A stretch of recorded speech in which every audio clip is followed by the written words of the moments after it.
So, yun na. Finally, nagkaroon tayo ng EVO helmet ngayon. Ngayon, 2021. Ayun. Ang ginagamit ko talagang helmet ito.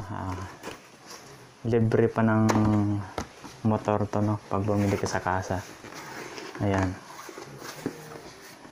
Ayan. Hindi ganong matibay. Walang quality. Kaya nasira na rin dito. Dito. Ayan. Yan, ano bang libre ng EVO helmet ngayon? Yan ang yan. Ang libre naman ito lang yung visor. Itong binili kong helmet is kulay blue, white na XR03.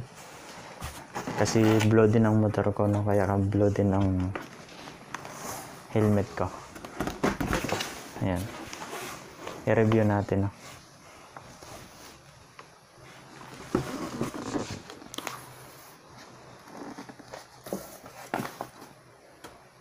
Yan. Yan ang XR03 na EVO.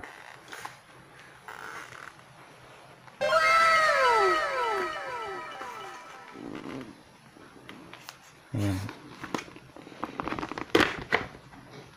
Hindi siya dual visor. Single lang. Single visor lang. Matigas. Kasi ito baba taas lang. Hindi yung dual visor na pinipindot lang din sa... Yan. May lock naman dito. Ito ang XR03 na EVO helmet na kulay blue white na iba-ibang klase din meron ganito, meron ding pink, blue green. Ayan, yung mga pag sinuot mo dito try natin. A few moments later.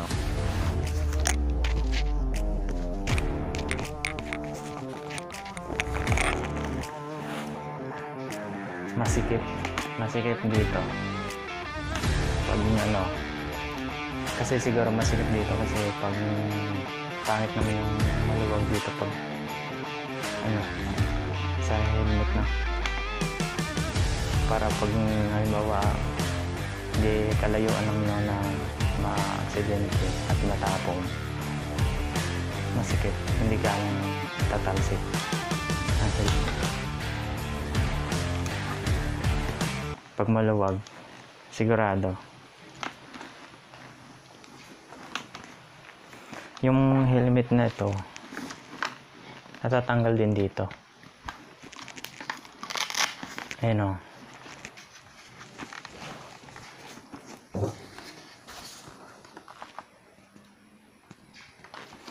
Ayan.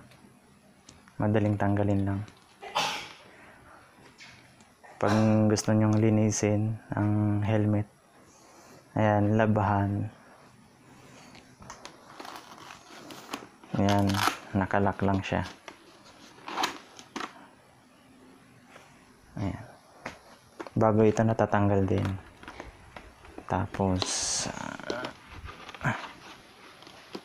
itong nasa sa taas, natatanggal din yan.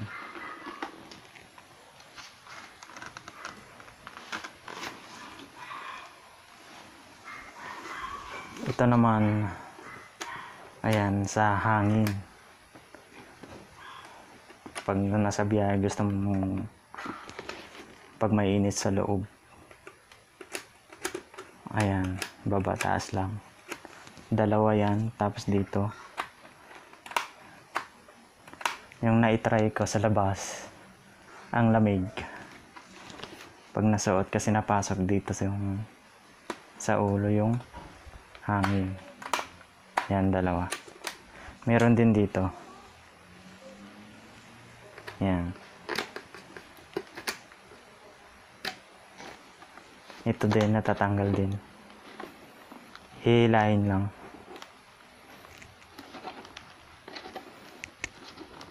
Yan. Siguro natatanggal din to, ano. Ayan. Bago ito. Ayan, natatanggal din yan. Pag gusto nyong mabaho na labhan, ayan.